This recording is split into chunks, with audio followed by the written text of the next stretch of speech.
दोस्तों नमस्कार। महाविकास अघाड़ी सरकार के बीच दरार बढ़ने के बीच खबर आ रही है कि कल समन्वय समिति की बैठक हो सकती है।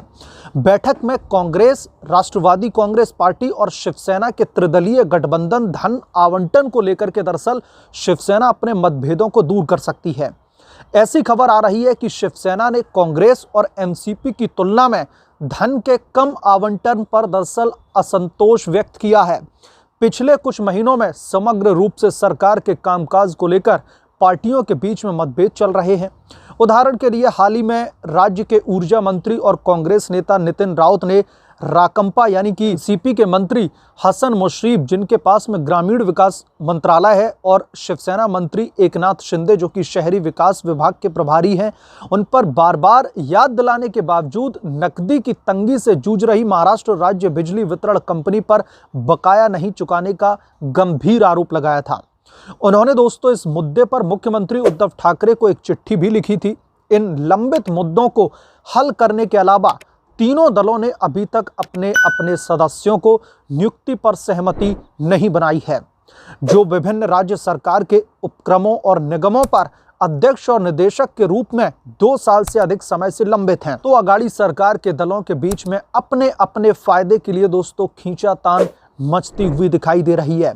इस पर नारायण राणे के अलावा पहले ही कई भारतीय जनता पार्टी के नेता ये दावा कर चुके हैं कि अघाड़ी सरकार मार्च तक धड़ाम से गिर जाएगी, यानी कि इस साल के मार्च तक, यानी 2 महीने के बाद, और फिर से भारतीय जनता पार्टी की सरकार बनेगी।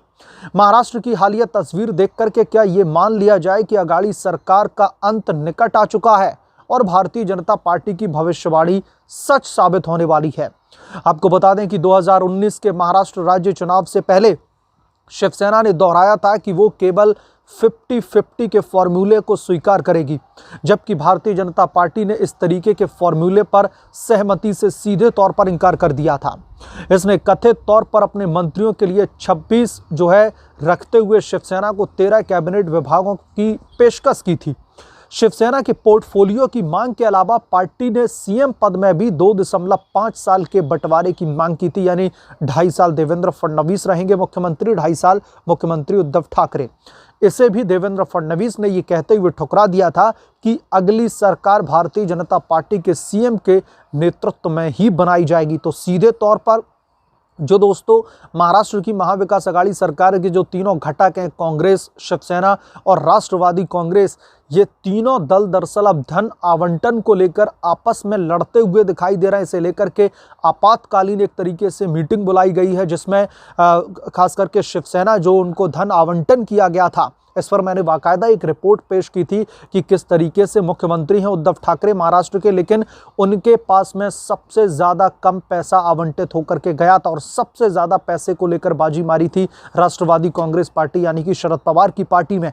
तो इसे लेकर के शिवसेना में सीधे तौर पर असंतोष की स्थिति बनी हुई है। लिहाजा कल मीटिंग बुलाई गई है जिसमें ये सारी चीज़ें जो है डिस्कस होंगी। और दूसरी चीज़ ये है कि शिवसेना कांग्रेस से इसलिए भी खफा है क्योंकि गोवा में जो विधानसभा चुनाव होने हैं उसमें कांग्रेस पार्टी ने सीधे तौर पर शिवसेना को दरकिनार कर दिया, गठबंधन के लिए मना कर दिया। एकला चलो की राजनीति के तहत जो है शरद पवार भी रेलसी देखते रह गए। तो बहुत बड़ी मीटिंग बुलाई गई है कल, और यकीनन इस मीटिंग के दौरान में बहुत ही कुछ बड़ा धमाका होने वाला है, इस बात से इनकार नहीं किया जा सकता है। बहरहाल, क्या आपको भी लगता है कि महाराष्ट्र की महाविकास अघाड़ी सरकार का अंत आ चुका है? क्या ये सरकार अब धड़ाम से गिरने वाली है? जो भी आपकी राय है मुझे कमेंट सेक्शन में जरूर लिख बताएं। इस वीडियो में इतना ही, जल्द मिलूंगा किसी दूसरे वीडियो के साथ में, दूसरे अपडेट के साथ में। तब तक के लिए धन्यवाद। अगर आप लोग चैनल पर नए हैं तो प्लीज़ चैनल को सब्सक्राइब करें और साइड में बने बेल आइकन को जरूर प्रेस करें ताकि जब भी मैं कोई नई वीडियो लेकर आऊँ तो सबसे पहले नोटिफिकेशन आपको मिले।